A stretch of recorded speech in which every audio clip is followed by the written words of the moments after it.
thrilled to explore this very important topic, respecting the elderly in our tradition. Rabbanit Sharona Halikman holds a BA in Judaic Studies from Stern College and an MS in Jewish Education from Azrieli Graduate School, Yeshiva University. Sharona was the first Orthodox woman to serve as a member of clergy, as the first congregational intern and first Madricha Ruchanit at the Hebrew Institute of Riverdale in New York. After making aliya in 2004, Sharona founded Torat Reva Yerushalayim, named after her beloved grandmother of blessed memory, a nonprofit organization based in Jerusalem, which provides Torah study groups for students of all ages and backgrounds. Today, we're going to explore, while the secular world may respect the elderly out of politeness or as a moral obligation, in Judaism, the Torah teaches us that we must observe the mitzvah of respecting the elderly. What does that entail? We're going to find out now. Rabbanit Halikman, thanks so much for being here. Thanks so much for having me. This is a very important topic for me because I've been working with the elderly for the past more than 25 years. I started off as the religious activities coordinator at the Hebrew Home for the Aged in Riverdale, where I ran religious programming and also intergenerational programming. And a lot of what my nonprofit organization does here is that we bring Torah study to the elderly that can't actually come out to a class. We bring the Torah study to them. So although we often find that the elderly may be neglected and the topic may not be as exciting as some of the other topics in social justice, I think that we'll find that's an extremely important topic that often goes by the wayside, and our elderly really do need the attention that we're going to be giving them today. First, we're going to look all the way back in the Torah and see where this mitzvah comes from. And it comes from Vayikra. It comes from the book of Leviticus, where it says, Mipnei seva takum v'hadarta pnei zaken v'yareta me'elokecha ani Hashem. So there's three different sections to this verse, okay? The first one is that you shall rise when you see a gray-haired person. Okay, and the second part is v'hadarta pnei zaken, that you should show deference to an elderly person. And the third part is v'yareta me'elokecha ani Hashem, that you should fear God. I am God. Okay, so I think that it was in the old times, I think until pretty recently, it was a known thing, right, throughout the world, that you have to respect the elderly, right? And the families, a lot of times families live together, right? Children, grandchildren, great-grandchildren, everybody lived in the same home. We still see this in Israel often in the Muslim community, where very few Muslims are actually in the nursing homes. Most Muslims in Israel are taken care of by their families at home. They live in multi-generational homes. But in most of the world, this has fallen by the wayside. A lot of elderly people now move into nursing homes or live on their own. But what we see is that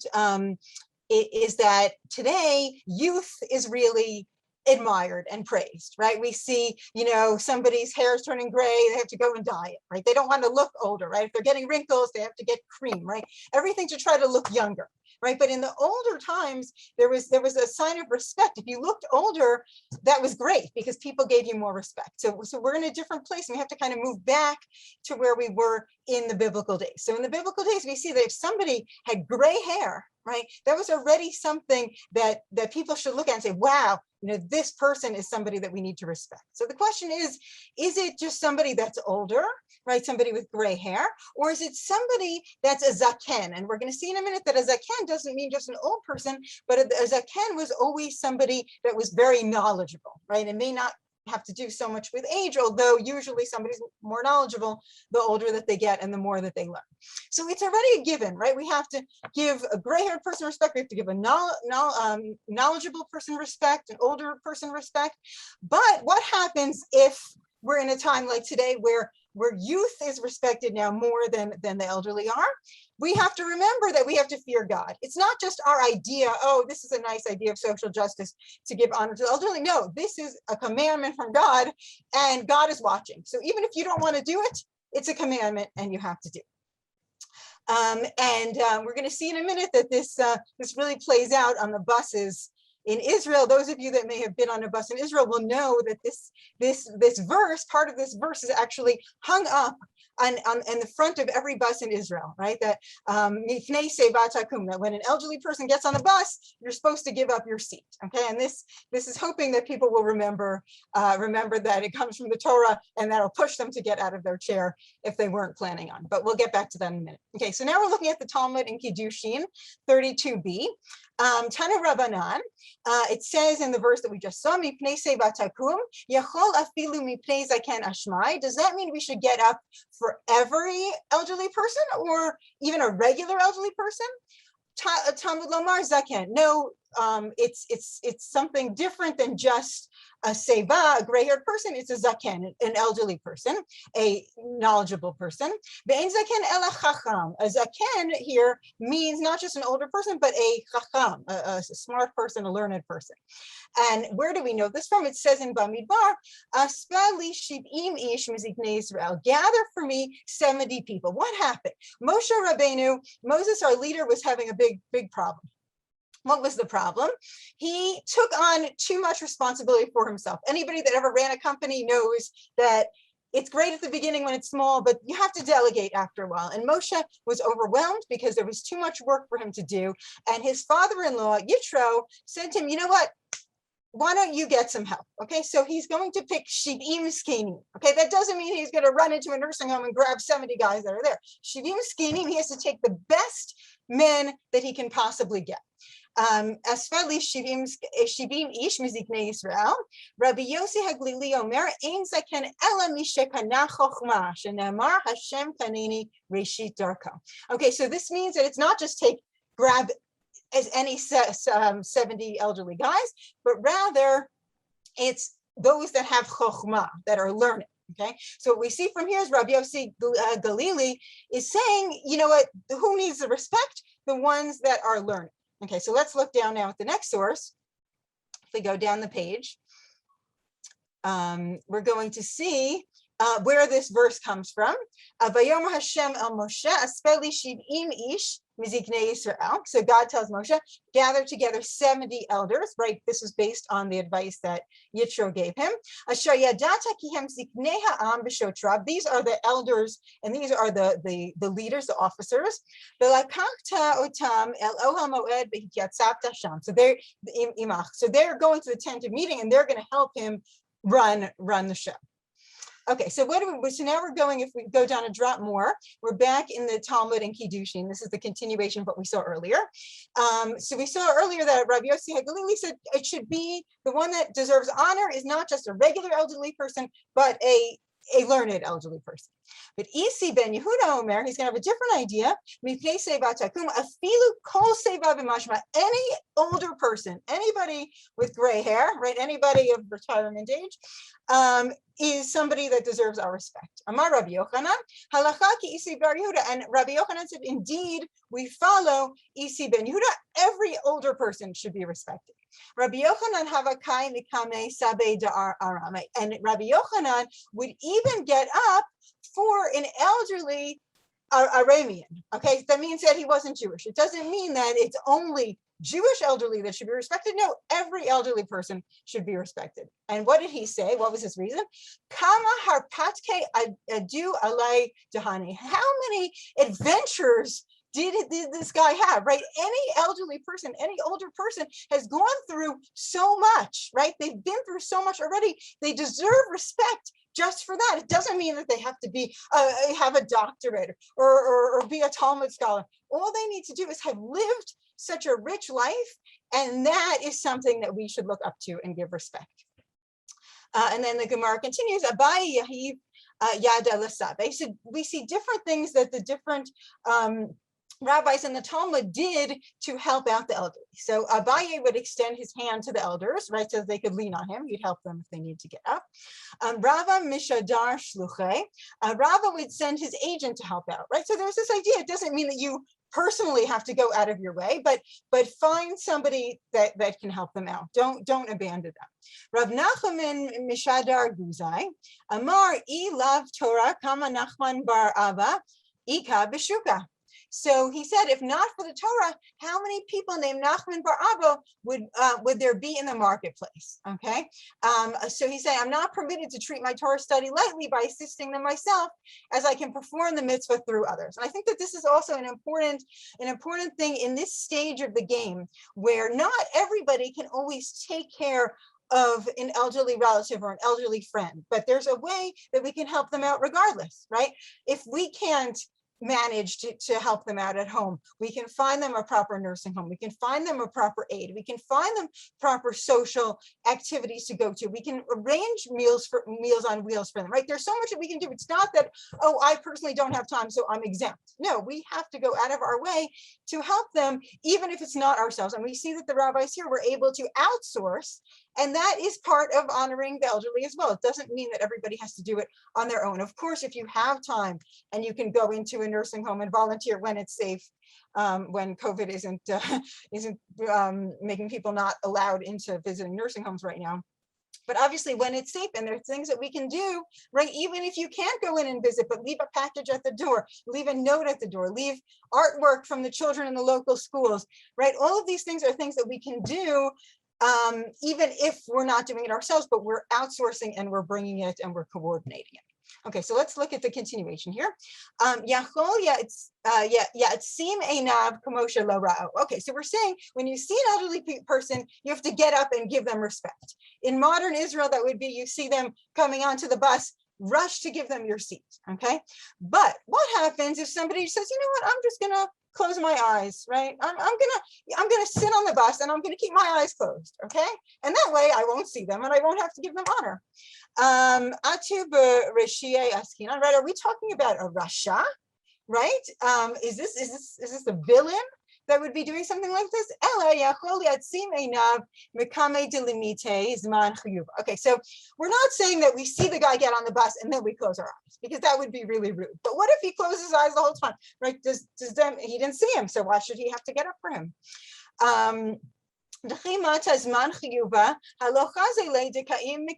He didn't see him when he got on, right? So why should he get up for him? You have to get up and you have to fear God, right? Just because you're closing your eyes and the guy thinks you're sleeping, right? So he's not expecting you to get up, doesn't mean that that's good enough, because God sees that you're sleeping. And that's this thing in the back at the end of the pasuk, at the end of the verse, remember, God is watching you. And you know, we see this today on the bus. We see somebody is reading a newspaper, or they're reading their phone, or they're reading a book, and they have it covering their face. So, you know, oh, I didn't see the elderly person get up, right? That's not an excuse, right?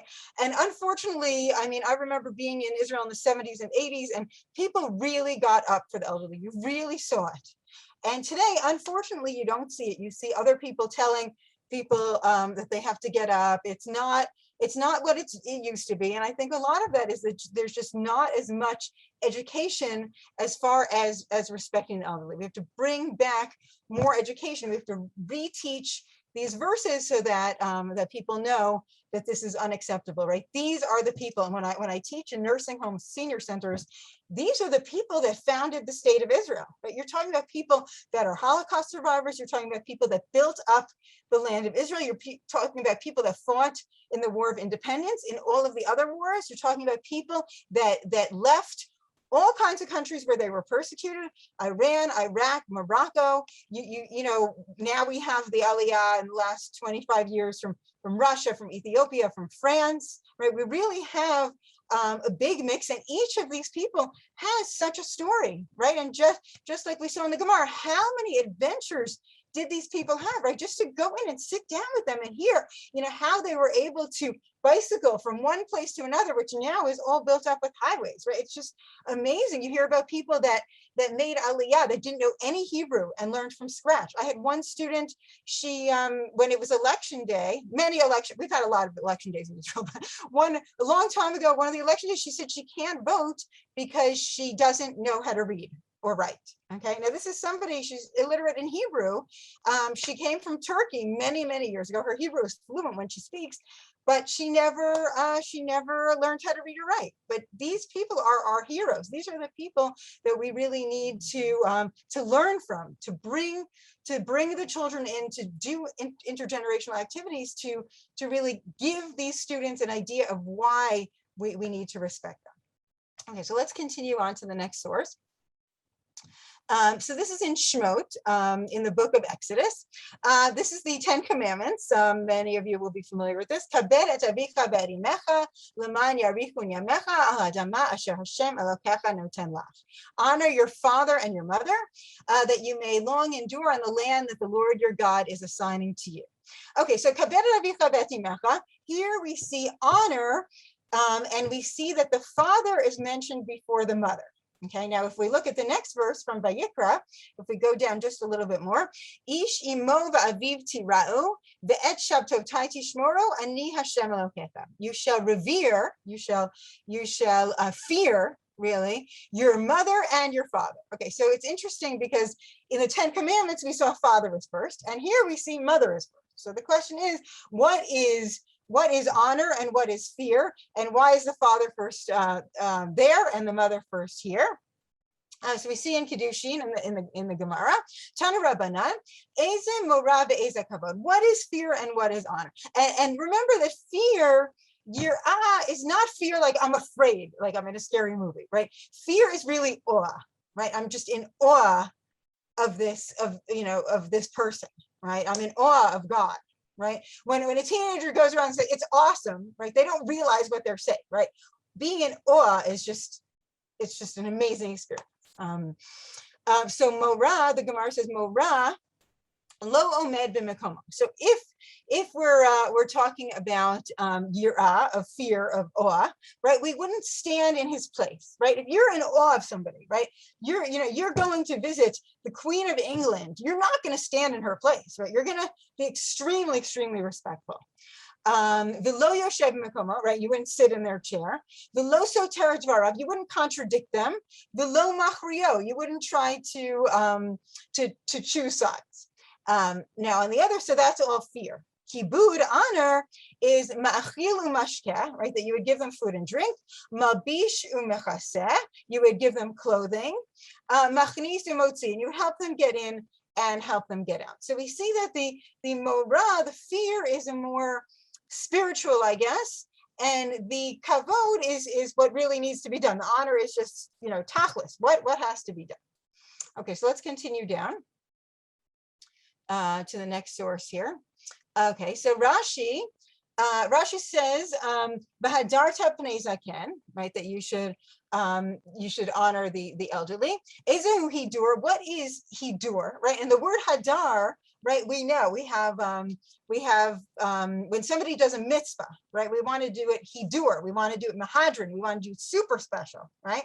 So that's even the etrog is called hadar, right? Pre-etz hadar, the fruit of a beautiful tree, the fruit of a citrus tree. This is actually something that's very special. Okay, so what is hidur? What is this specialness here?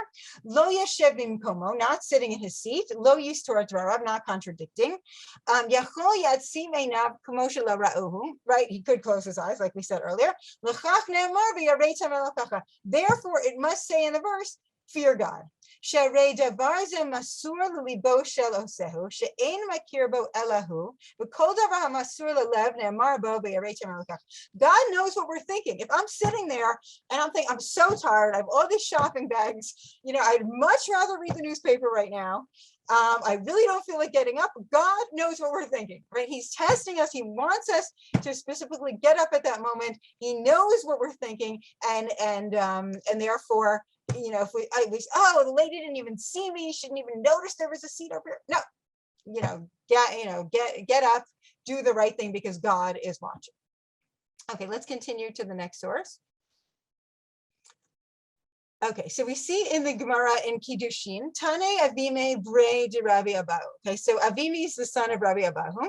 Yesh ma'achila aviv passione. Okay, so there was a special pheasant, a special type of a fancy bird that somebody would feed their father, which we would think, wow, that's great honor, right? That person is such an amazing person. They bought them I'm not going to say steak because Shmuley will be mad. So they bought them a fancy portobello mushroom. Okay.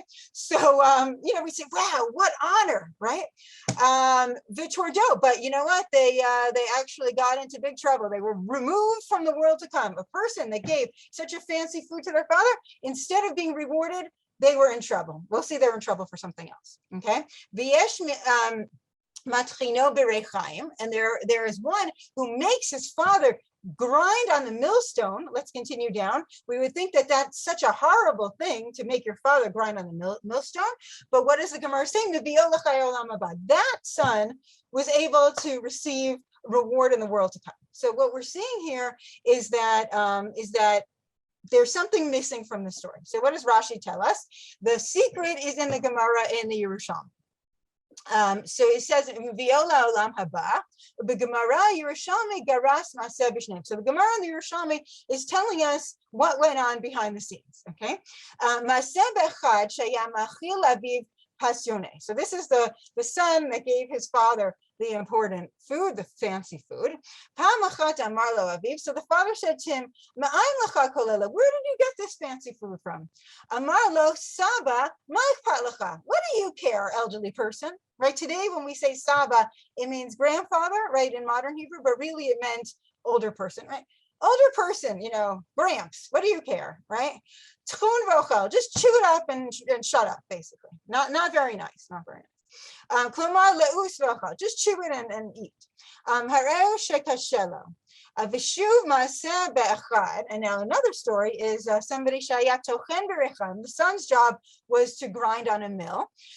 Avayalo Abzaken, he had an older father. The king came looking for the father. He sent that he wants the father to come, right? Which could be bad news, right? That the father could be in danger. Right, to work and very hard work for the king. Amar lo bano, Abba, the son said to the father, Dad, you stay here and you grind at the mill. I'm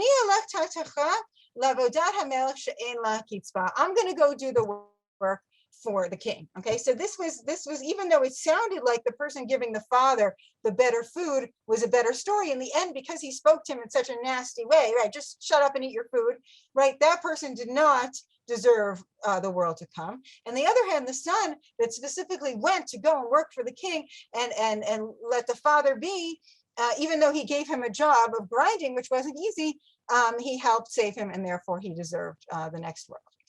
So let's continue down. So sometimes, it's not about, I bought my father this, or whatever, so now I don't have anything to do with him, right? You have people like that do that with their parents, that do that with their kids. I bought them something, I'm Yotze, I'm free. I don't have to really respect them properly, right? It's not about what you buy them. It's about how you treat them. It's how your mannerisms are, right? And I remember when I worked in the Hebrew home in Riverdale, they always called everybody, Mr., Mrs., Doctor, each of the residents. They didn't call them by their first name. They gave them respect, right? Every nurse, every aide, every doctor that came in, they always called them Mr. and Mrs. And it was a very beautiful thing because it really showed, a level of respect.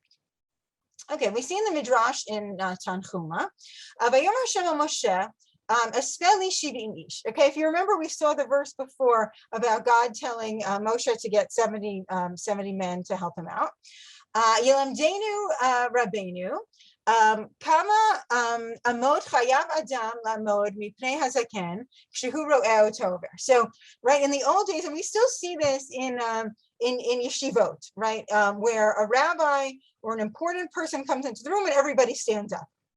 And I'll tell you something very interesting, that my son, who just got married last week, when he was in elementary school, Shimon Peres was the president of Israel, and he came to the school. Every year he picks a school to go to on the first day. So in my son's school they actually picked his school to come on the first day. So they wanted to make sure that the kids knew how to respect him properly. So they made the kids come. This is like hell for a child. Okay, they made them come a day before school starts to practice to make sure that they knew how to give him respect. But it was really, really. It was really a beautiful opportunity, and they actually said the blessing to him that we say when you meet a king. Okay. So there's this idea that, somebody important comes into the room, people have to know what they're supposed to do, right? How far away, right? If you see him crossing the street, like, do you have to stand up? Is it only when he gets closer to you, right? These are all important parts of showing respect. And in a lot of yeshivas, you'll have, at any time a teacher comes in, the students will stand up. Yomdenu Rabbeinu, kama amot chayav adam lamod mipnei hazaken shehu ro'eh tover. How far away does he have to be before he respects him?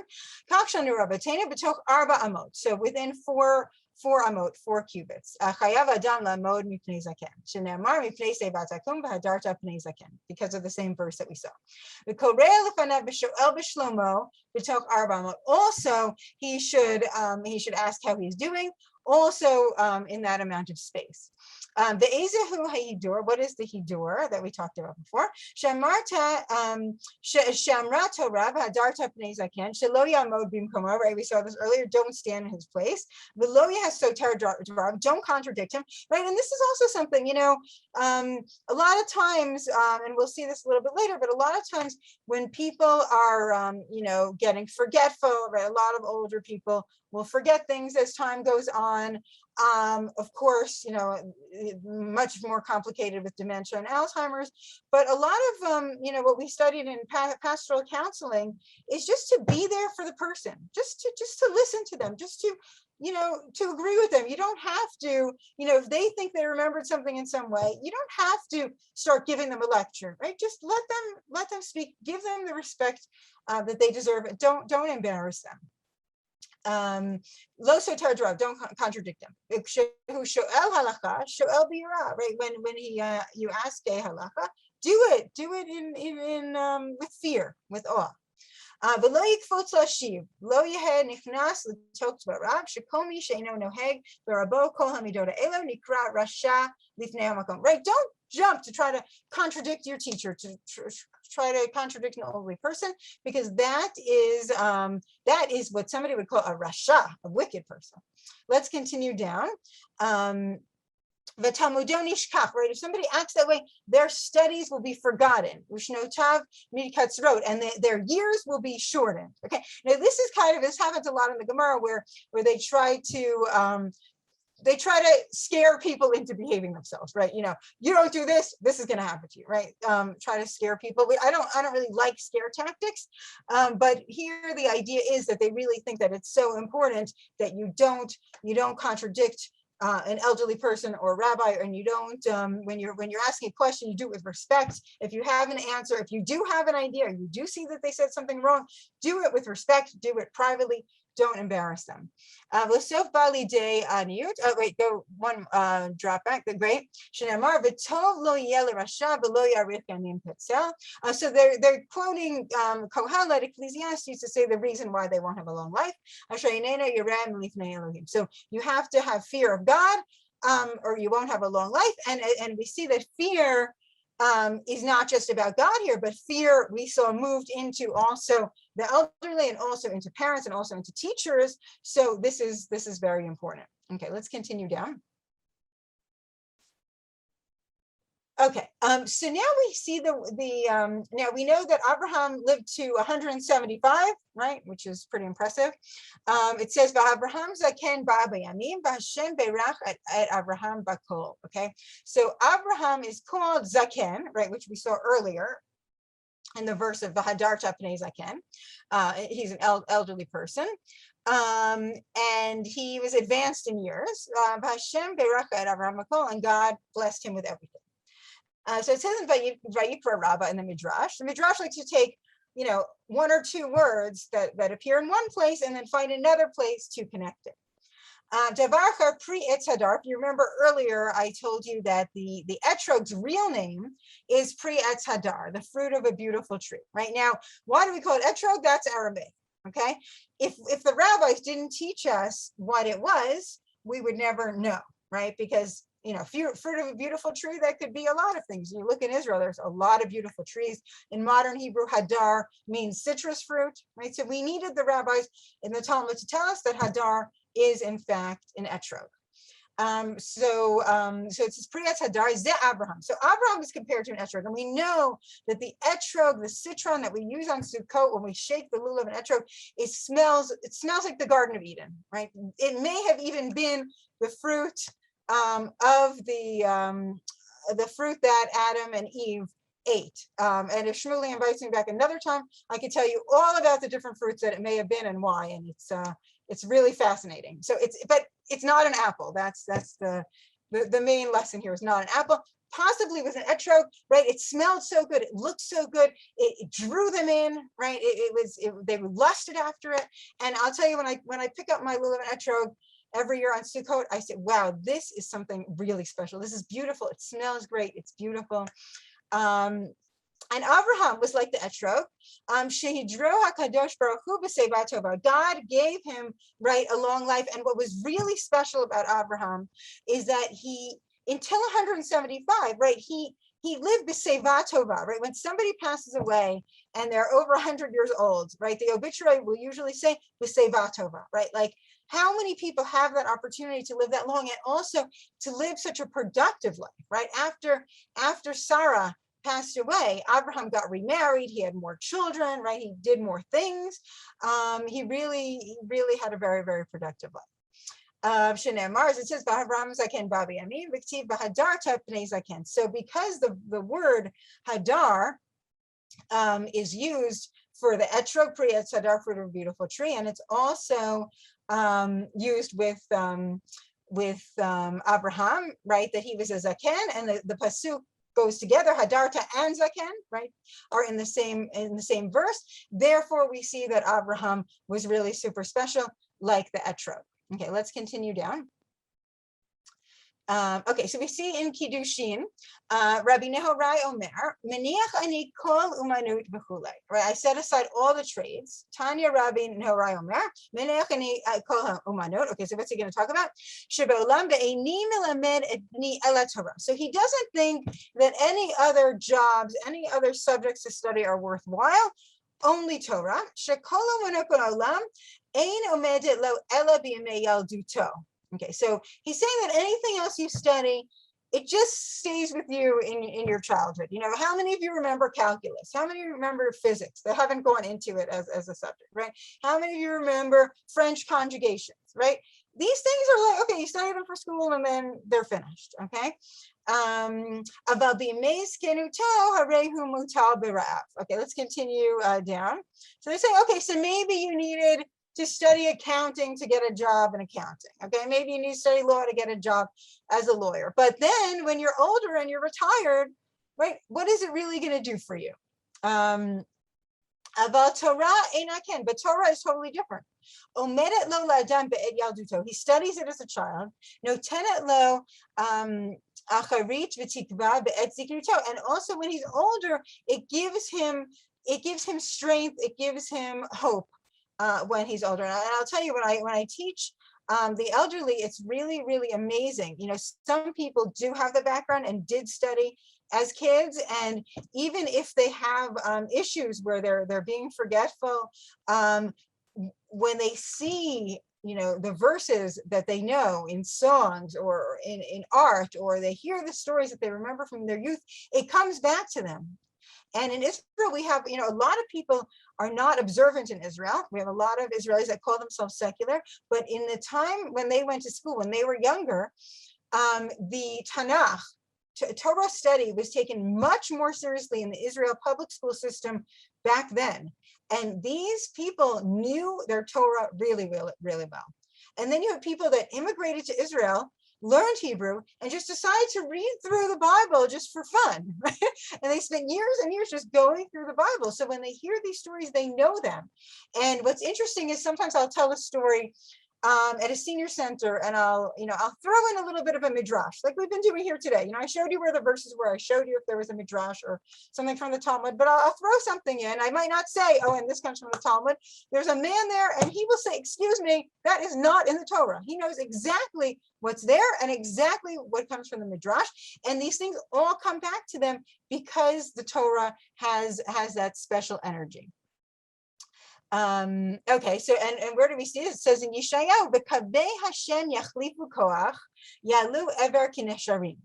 Okay, so it says, "They who wait for the Lord shall renew their strength."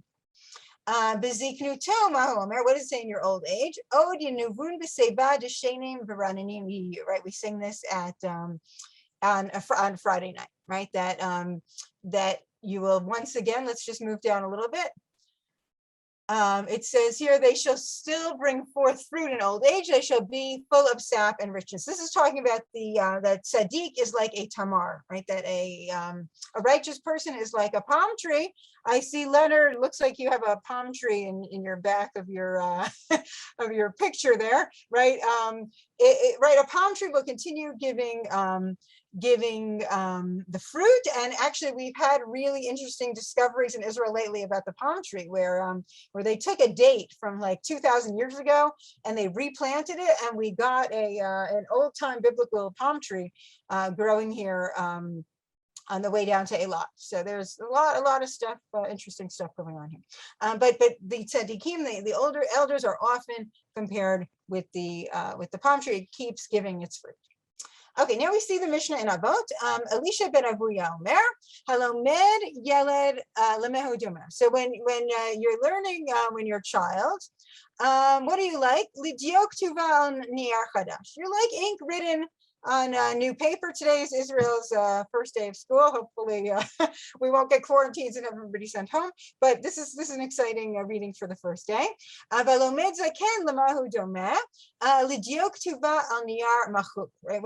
when you're teaching an elderly person, right, when you're teaching a child, they're coming in with a fresh white notebook. They never learned anything before, but when you're teaching an elderly person, it's as if there was writing there that was erased and now it's coming back, and it's so true. Rabbi Yossi Bar Yehuda Ish Kfar Habavli Omer, Rabbi Yossi teaches, Halomed min haktanim. Let's move down a little bit. He who learns from the children, lemahu domer, right, from the younger teachers. Lochel anavim kahot b'shoteh yain megito. So if you're learning from a young teacher, okay, and a young teacher can be great and can be really inspirational, but they will never have the life experience that an older person has. They just will not have that, right? They're like grape juice, okay? I like grape juice, right? I'm sure some of you like grape juice, but everybody likes wine better, right? Right?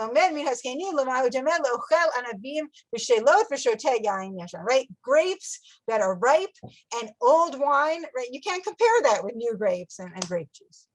Rabbi Omer, al tistakel b'kankan ela b'mashe yishbu. Right? You know the expression, don't judge a book by its cover, right? That goes all the way back here to Pirkei Avot, to don't judge, don't look at the bottle, but look what's inside, right? Yesh kankan chadash malay yashan. You can have a new bottle, but it could have old stuff in it. V'yashan shefilu chadash ein bo. And you can have an old one that doesn't have anything new, right? And we really do learn from a tremendous amount from older people. When I'm teaching, I'm learning a tremendous amount from my students. Just as I'm teaching them, they're teaching me. And of course you learn from kids too, but it's on a very, very different level. Okay, let's continue down.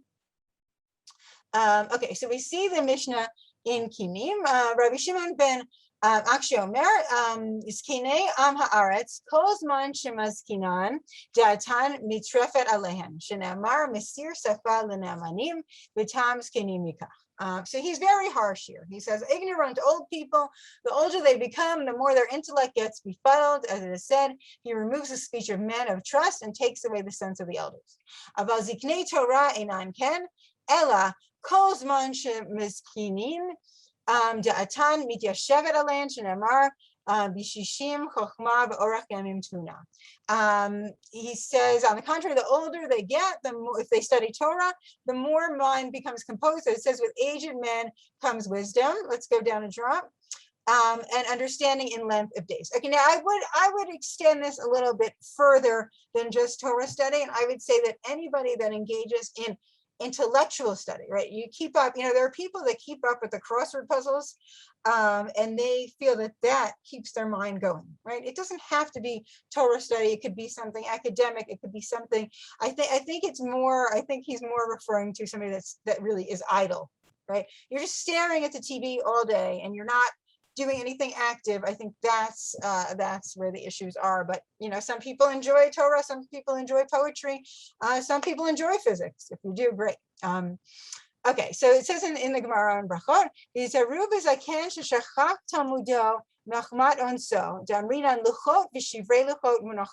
now this is really, really important because we have a growing group of people in the world that have dementia and have Alzheimer's. We still don't have a cure. There may be some pills that slow things down slightly, but the whole world is working on a cure. We still don't have anything. We have, and thank God people are living longer, but people that cannot remember, some people with Alzheimer's cannot remember anything, or they can only remember if they're triggered by a song, by something totally random. And some people may say, why respect them? They won't know the difference, right? Why bother talking to them? Why have a conversation? Why teach them Torah? Why speak to them intellectually? Why bother playing music for them, right? But they don't understand, right, that they deserve our respect. And this is explained so well here. Because what happened? Moshe came down from Mount Sinai the first time. What does he see? He sees the Jewish people worshiping the golden calf, right? He breaks the luchot, right? He breaks the 10 commandments that he's carrying because they don't deserve this set yet. They don't deserve it. They're worshiping idols. It's on the list of the 10 commandments. He breaks them, okay? But what do we do with them? We don't just throw them out. We don't just say, okay, you know what? They didn't deserve it. We'll put it in the garbage. No, these luchot, these first tablets were kept in the Aron. They were kept in the ark with the second set. And when they were brought to the Mishkan, they were all put there together. When they were brought to the Beit HaMikdash, to the temple, they were brought there together. If anybody saw Raiders of the Lost Ark, right, you see that whole story, right? They were supposed to be in there as well. So that is something we don't just dump out things that don't work out, right? Think of Shemot and Geniza, right? You have a Sidur. And it's, thank God you've been praying from it for so many years that all the pages are falling out. We don't just throw it in the garbage, right? We bury it respectfully, right? That's just how we are. We treat things properly. And of course, there's so much to say about this with the world today of really trying not to waste things, right? And reuse things and renew and recycle and, giving away clothing to shops where other people could use them, and not throwing things out. We're not a society of throwing things out, right? We believe, and certainly not throwing out people, right? Even if they may not remember now, right? We don't know who they are. They're not how they used to be. But just as we kept that set of luchot, the broken tablets, so too should we treat everybody with respect. And the last source, if we move down a drop more, you're going to see this in the high holiday davening and Yom Kippur. Al tashlicheni le'tzikna ki chlod pochi al tazbeni. Don't cast me off in old age. When my strength fails, do not forsake me. We don't just say, okay, 80 years old, right, we don't need you anymore. No, those are the people that were always the most respected because they knew the most, they've been around the longest, and we have to keep respecting them. And we were very lucky to have a good Knesset member a few years ago who unfortunately passed away, Uri Orbach. And what he did was really putting the elderly first, right? He said, let's make 10 shekel movie theaters, right? $2.50. Let the people go on Tuesdays and if they're senior citizen, let them see the movies. Let the kids from the schools go into the nursing homes. Let the elderly from the nursing homes go into the schools. Let the kids teach them computers. Let them take some classes together, right? He made a Shabbat called Behadarta based on the verse that we saw on Parshat Kedoshim, right? The first verse that we saw today. When that parsha comes up, he said, you know what, that's a Shabbat we have to dedicate to honoring the elderly. Let's give out roses before Shabbos. Let's give aliyahs to the elderly people. Let's give out gifts to them before Shabbat. Let's drop off gifts at their house. Let's do something for them. Let's put them on the map. Let the youth groups study about the importance of the elderly. And he was really an amazing person that unfortunately we lost. And he was way too young. He never even made it to becoming elderly, but even as a young person, and he died young, so he will always be young, but he will always, we will always remember that he kept the elderly in the forefront. So we see here that we have a lot to do, right? We know how important the elderly are, but we have to spread that to others. We have to spread the love. We have to spread the warmth. We have to go into the nursing homes. If we can't get in because of COVID, we have to do what we can, whether it's calling. A lot of the elderly people are not hooked up to the internet. They're not hooked up. They don't have smartphones. They don't have computers. And this is something that we forget about. We say, yay, Zoom, everybody during COVID had Zoom. That whole population, they don't have Zoom. 95% of the population in the nursing homes do not have Zoom, do not have FaceTime, do not have that opportunity to link in with the rest of the world. They need the face-to-face contact. And I hope that you'll be my emissaries in Phoenix and throughout the world, bringing joy to the elderly, bringing respect to the elderly. Amen. I hope to see you all in Jerusalem, and I can take you into the nursing homes and we can visit everybody. Amazing. I'm sure there's questions. I want to take the privilege of asking the first one. I was inspired by this woman right when COVID started in Ireland that was in her 90s, and there were limited ventilators, and she chose to not accept one because they were so limited in order to save this child's life. And I was inspired by her self-sacrifice, saying, I lived a long, full life, but I want this child to have a long, full life now. On the other hand, as Jews, we don't make that conclusion. We don't say someone who's older is less valuable just because they've lived. In moral triage, we don't say, oh, we save the young over the old or the old over the young. But I wonder, how do you think about moral triage, like with the elderly in priority or not in priority with other populations? Are there cases where you could imagine we would choose the poor person over the elderly well-off, or a family member over an elder non-relative? I mean, how do you think about triage, and what is the moral weight or halakhic weight to an elder within kind of various populations? Well, I think that it should be offered to the elderly first. If they don't want to be hooked up, though, they don't have to be hooked up. In Jewish law, the issue is once you're hooked up, we can't take you off. So if somebody decides not to be hooked up, that's their right. But they deserve to be asked first. Also, we've seen, Knesset members. There was just a Knesset member a couple of weeks ago, and he posted from the hospital, I was in really bad shape and I'm doing better. And then people wrote back, hi, you're a member of Knesset, you're a member of the parliament. Of course, you're going to get the best possible care, right? What about the regular person, right? The head of Hatzalah last year, of the emergency ambulance company in Israel, right? He was in Florida. He was very, very sick. His name is Eli Beer, and they treated him in Florida. Thank God they saved his life. That was when everybody thought that everybody that had COVID was going to pass away. They saved his life. They put out all stops for him. He missed Passover. He woke up and he said, okay, are we ready for the Seder now? And then they were like, hello, you just missed an entire month. You missed Passover. So he celebrated Pesach Sheni, right? In the Torah, it says that if you miss the first Pesach, you can bring the sacrifice on the second Pesach. He sat his whole family down when he got back to Tel Aviv. They did an entire Seder from start to finish on Pesach Sheni 1 month later, because he had so much appreciation, but of course he had so many people pulling for him in Florida, so many people that knew him. So the question is, can we make sure that people, we pull for everybody, not, oh, he's a Knesset member, oh, he's the head of a medical organization. So we still have to, we have to start with the weaker, but if they want to decline, I think that we have to give them that right. Awesome. Who else has a question here? Thank you, Rabbanit. I have a question. Recently, we've seen here in the United States a rise in a set of ideals that folks think that respect should be earned and not given. What do you have commentary on that based off of the text we just read? So what we saw that there was an argument in the Talmud between if somebody really is a chacham, right? If they're a very learned person, or if they're just older, Jewish or non-Jewish. And we saw that actually we go with the idea that if they're older, right? If they made it to that age, they earned it, right? They already earned that. Obviously, if they're a criminal or whatever it is, that's a different story, right? But if they're a good person, even if they didn't, even if they don't have a PhD and they're not a doctor, they're not a lawyer, whatever it is, and they're not a millionaire, we can still give them, they still deserve that respect because they've just been around so long. Right, you just think of people that there are people that are over 100 years old that say we remember the Spanish flu. Right? How many of us even knew about the Spanish flu before COVID?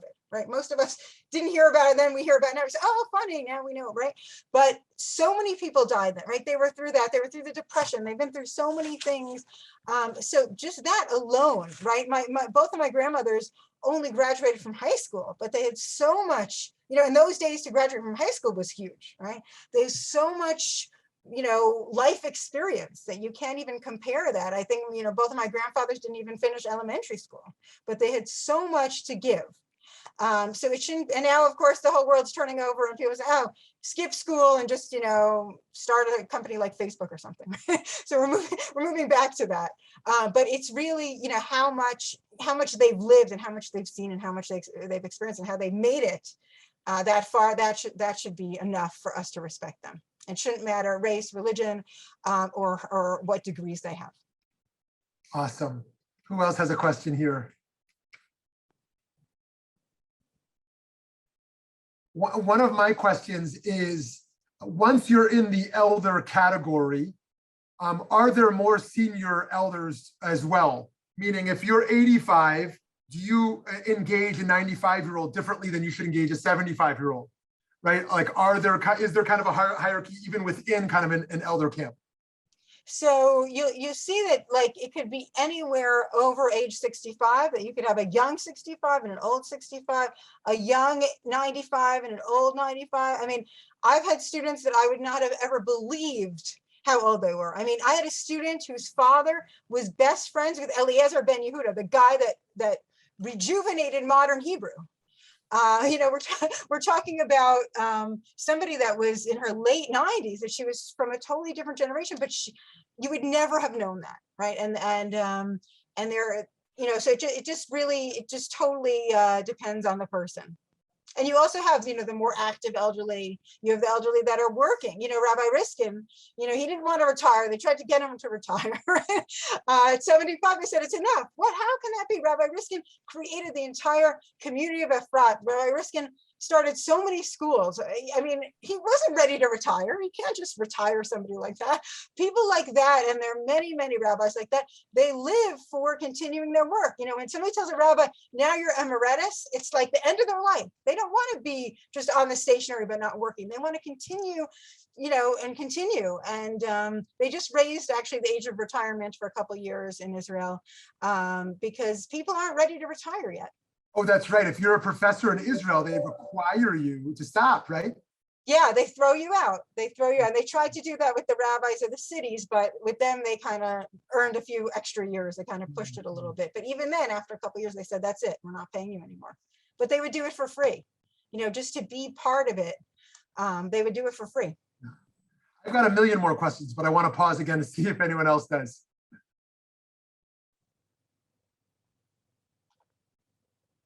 So what about in selecting for positions? I hear this both ways. I hear of rabbis who want jobs, and if they're a 50-year-old rabbi, they can't get a job because everyone wants the 28-year-old, the 30-year-old who's going to be young and be able to roll on the ground with the preschoolers and attract the other 20s and 30s. So on one hand, I hear people wanting to select the younger candidate, and then I think back to the McCain-Obama campaigns. And the consistent argument, oh, McCain has more experience, he's significantly older, we should choose the one with more experience, that matters more than a young zeitgeist. How do you think about kind of selecting people for positions based upon experience, based upon age or not? I think it totally depends on the community. I mean, when I started working with Rabbi Weiss, I was 24 years old, and here I am, meeting with people and doing all kinds of stuff. But that's how Rabbi Weiss always worked. He always had all of the interns in the shul were really, really young. And because he was behind it, he was older and he was behind it, everybody in the shul really respected us. It was a very, very special thing. But I don't think every community is ready. I mean, the secretaries used to run around to, this assistant rabbi looks like a bar mitzvah boy, and that assistant rabbi looks like a bar mitzvah boy, right? But in the end of the day, the congregants respected them because Rabbi Weiss was behind them. If somebody's going out on their own, the congregation really has to be ready for it. And some congregations are ready for a younger rabbi, and some are not. They want to say, I want the rabbi to be older than me so I can look up to him and he should have more life experience. And other communities say, no, we want somebody young and energetic and dynamic. And that's why you have different communities. And obviously in a show like the Hebrew Institute, where you have many, many rabbis and Rabbaniyot, then you have room to hire different types of people. But if there's only going to be one rabbi, then it has to be unanimous in the congregation, that they have to choose what they want. Amazing. Friends, thank you so much for joining us. This has been great to learn from Rabbanit Sharona Halikman. We hope to learn from her many more times if she's willing. We also want to make a pitch that today at noon Pacific, 3 Eastern, we're going to be learning with Dasi Berkowitz, also in Yerushalayim, teaching about her book, Becoming a Soulful Parent. So if you know anyone who's a young parent who wants to learn about becoming a more soulful parent, invite them to join us. Otherwise, Shana Tova, wishing everyone blessings for good health and strength. And we'll see you again soon.